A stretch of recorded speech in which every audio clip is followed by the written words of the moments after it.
Stu, one thing I think that's really important to remember is, people say, and I've heard legislators and others say this, I didn't come to Madison to raise people's taxes.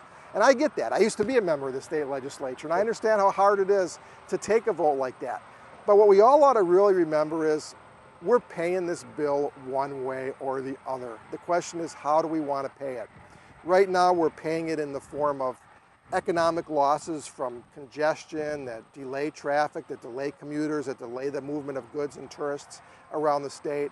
We're paying it through the inability to make safety improvements, and therefore we have higher crash rates than what we should have. We're paying for it in the fact that because we don't have the money to do long-term permanent improvements on our highway system, we're doing a lot more of these sort of Band-Aid projects that people see and that people find really frustrating. People say, oh, how can we have a transportation problem when all I do is drive around all summer and I see orange barrels all over the place? Sure, there's a lot of construction going on. A lot of construction going on, but the question is it the right kind of construction?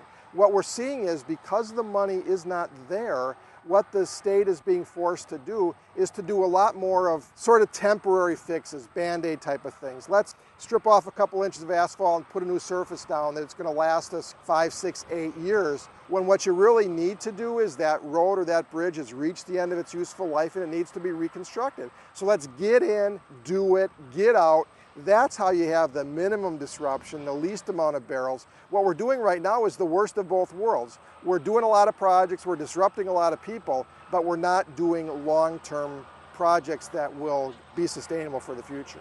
What can I do as Joe homeowner here in Wisconsin to make positive change?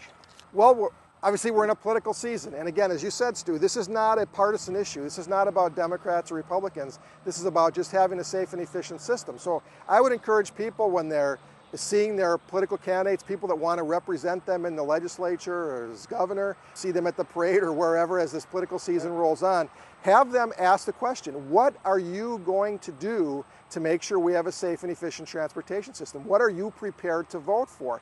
And I would encourage people, don't accept some of the old, tired kind of answers like, well, we have enough money, we're just not spending it the right way, or we're wasting so much of it.